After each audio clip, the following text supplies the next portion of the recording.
Hello everybody, welcome to another video here at Abraham's Table Farm. I am standing up on top of the walk-in cooler here because it gives a great view of the garden, and you can see just how bushy and green everything is now. If you go back and look at the video from, I don't know, May, 2 months ago, April even, this was completely empty and bare, and now 2 months later, full of crops. Everything is coming in this time of season. We've got all of the summer fruiting things like tomatoes and cucumbers coming online, and at the same time we still have greens from the cooler part of the year that are coming in, and almost everything is being harvested. If you go into our store right now, there's like a lot of products in there. I forget the exact number, but it's a lot. It just goes up and up and up this time of year, more and more and more things available to purchase. So please get in there and place your orders and tell your friends. We are still a little under the gun. This is the hot dog days of summer when we've got a lot to do, and just keeping up with it all is the name of the game. And we did get behind the spring, as I've said in many videos, and so we're still kind of clawing our way back, but it's looking a lot better. The cucumber plants are looking really good. We've put a lot of attention into them this year to try to improve them from last year, and they're looking awesome. And there's a ton of things out there that are going really well. Still some bushy edges and some cultivation to catch up on with the weeds, but overall it's great.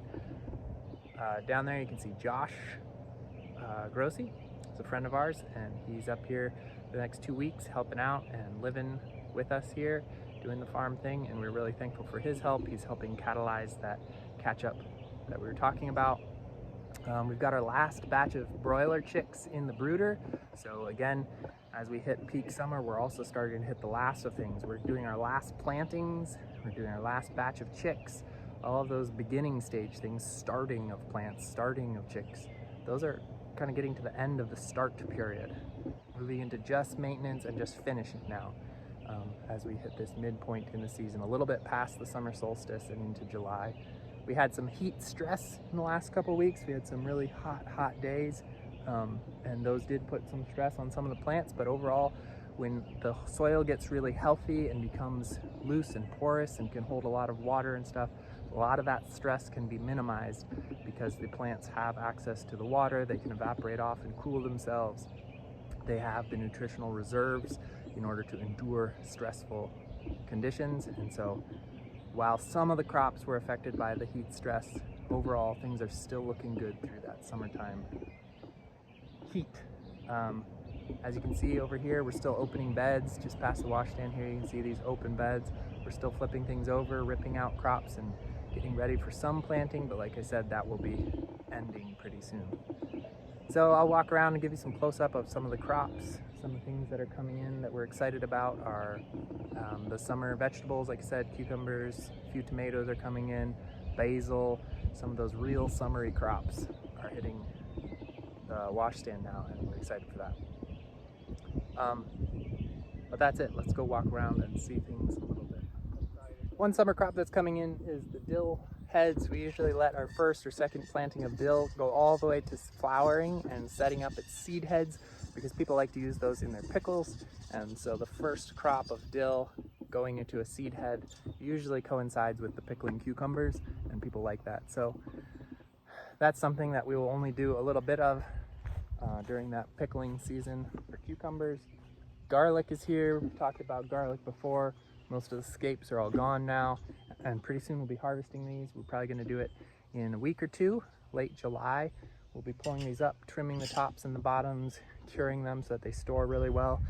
If you want to participate in that, let us know. Just shoot us an email. We'd love to gather some people and kind of have a work party on that project, because it's a big project and it takes a lot of hands.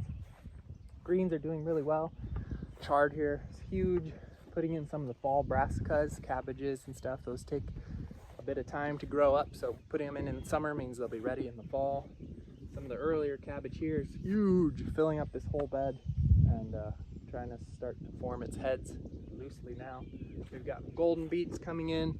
We've got onions sizing up. A lot of onions here. Tons of onions. We'll have those for a while. We like to have a lot of them and stored up so that we can have them through the winter since they store so well. Cucumbers are here in the tunnel. Like I said, we're trying to really get our cucumbers up this year. And so since we had been having some trouble with the cucumber beetle eating them and chewing on them, this year we covered them in this very thin fabric. It lets airflow and sunlight through, but it is protecting them from bug, and that seems to work well. They're a little bit closed up right now, but if you open these fabrics, the plants inside are doing really big, nice green leaves. Let me see if I can just pull some up here. So it's kind of difficult to get it open, but we pull it open in order to work on these plants, to trellis them and prune them and check them. But one thing that we're getting, which is really exciting, is on the nodes where a cucumber grows, a really well fertilized and healthy plant can grow multiple cucumbers out of that spot if it has this nutrition to support that. A modest cucumber plant will have one cucumber at each spot. That's kind of normal. Most people see that. And a struggling cucumber plant might skip a spot every once in a while because it doesn't have the nutritional capacity to put out that much fruit. And we're seeing double cucumbers on fruiting nodes. So that means that we're doing a really good job in tending this soil and making sure the plants are healthy and comfortable and stress-free. And that's just one of those cool evidences that we're moving things in the right direction and the plants are exceptional and getting better than what is average out there. And that's our goal. High nutritional plants. And it takes a lot of work in the soil and focus on the plant needs and paying attention to the signals from the plant, understanding the signals from the plant in order to get that. But we're getting there. So that's exciting to see. More greens down here. We still have lettuces. We still have spinach, which is great. We have broccoli and cauliflower. We've had a lot of that in the last 2 weeks. That's also really exciting because in the extreme heat and near the summer solstice, when we have a lot of sunlight, that those signals are calling for plants to put out a flower and to bloom. That's why you have wildflowers in the pastures and stuff right now. Those all come during the summer, near the summer solstice and near heat. So the fact that we can have those vegetables that are flowers without them popping and actually opening their flowers, just staying in the bud stage, so that would be the broccoli and the cauliflower, that's exciting to us because again, it means that we're keeping these plants comfortable. They're not needing to go into that next stage yet. Same with spinach. Spinach is typically going to bolt in the summertime in heat. It doesn't love heat. It likes a cooler temperature. That's why you usually get spinach in the early spring and the late fall or even through the winter. But spinach doesn't like the heat. But the fact that it's not bolting and we still have good leaf growth means that we're able to keep it comfortable and cool. Through a combination of irrigation and soil health and some other things, we can keep that plant comfortable even when it's very hot out. So that's what we're focusing on. Plant nutritional quality and plant comfort, and that's what gives us both bug resistance, disease resistance, but also more complex and interesting flavors for the eater, which is the nutrition for the eater.